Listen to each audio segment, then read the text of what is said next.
L'IRM, c'est l'imagerie par résonance magnétique. Donc, imagerie, résonance magnétique. Magnétique, pourquoi? Parce qu'on va aimanter les noyaux des atomes. Et en particulier, la molécule qui nous intéresse le plus en IRM, c'est la molécule d'eau, tout simplement parce que dans l'eau, il y a l'hydrogène qui a des propriétés magnétiques intéressantes. Et d'autre part, nous sommes constitués de beaucoup d'eau, 70 à 80% d'eau selon les organes. Ça, c'est le magnétisme. Pourquoi résonance? Eh bien parce que une fois qu'on a aimanté ces différents noyaux, on va perturber cette aimantation au moyen d'ondes radio qui vont être envoyées par une antenne comme celle-ci.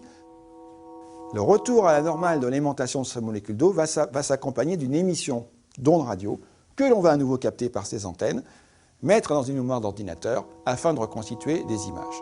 Donc en gros, les images qu'on obtient par IRM sont des images qui nous reflètent l'aimantation des molécules d'eau point par point dans le corps. Et on a découvert que cette aimantation n'est pas la même, par exemple, dans la matière blanche ou dans la matière grise cérébrale. Alors cette aimantation est quand même extrêmement faible, et pour pouvoir avoir des signaux mesurables, eh bien, on a recours à des aimants assez gros, vous voyez, comme celui-ci. Donc des aimants qu'on trouve à l'hôpital qui ont un champ magnétique on parle de Tesla, 1,5 ou 3 Tesla, des champs magnétiques qui valent quand même 30 000 fois à 60 000 fois le champ magnétique terrestre qui sert à faire orienter les boussoles. L'IRM n'émet aucune radiation dangereuse. Elle est très utile pour le diagnostic et l'étude de nombreuses maladies du cerveau.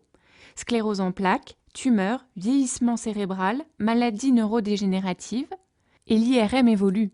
En fait, en dehors de l'imagerie anatomique, on a aujourd'hui ce qu'on appelle l'IRM de diffusion, qui est une méthode un peu plus fine, qui nous permet d'avoir des informations sur la structure des tissus. Et on a des images fabuleuses, des câbles qui relient les différentes régions cérébrales entre elles.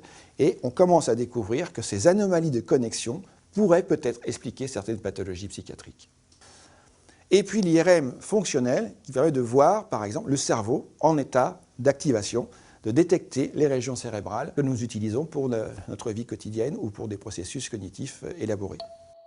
Le futur, en deux mots, c'est vraiment d'augmenter le champ magnétique pour voir plus de détails.